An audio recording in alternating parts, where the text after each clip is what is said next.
Our challenges are our biggest strength, in the sense that there are very few places in the world where you can innovate at scale like you can in Africa. Africa's economic strength is often underestimated. Yet, with a fast growing population, vast natural resources, and an expanding digital economy, the continent has the potential to be a global growth engine. That was the central theme of discussion at the Africa Breakfast Convos 2025. The whole genesis and the whole point of these breakfast meetings during Anga is partnership, is to bring people together, and not just for conversations, but to also make connections, make partnerships, working towards impact and working towards action. About 40% of the people that have employed. Captains of industry from telecoms, banking, media, sports, fintech, amongst others, shared perspectives on the challenges of doing business across Africa and offered solutions on how to unlock growth from improved infrastructure and financing to stronger partnerships and policy reforms. Part of the reason we speak at conferences like this is because we want people to see that this is a real opportunity. It's not just a nice building to have and have it as an iconic, pride for the nation. It's actually a business.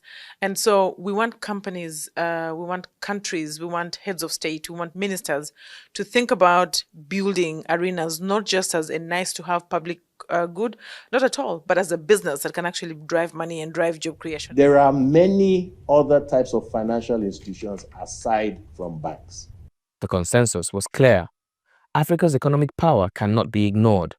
What remains critical is ensuring that the right leadership, policies, and institutions are in place to drive sustainable development. School feeding is building local economies, right? We have thousands of farmers that have a guaranteed market for their food to get to these children. We have, a fleet of motorbikes, which we call border borders in Kenya, that we partner with, are almost 250. 84 trucks transport this food across various cities in Kenya to do that. We use clean cooking technology, right? So we're also thinking about how to make our solution more climate resilient and climate friendly.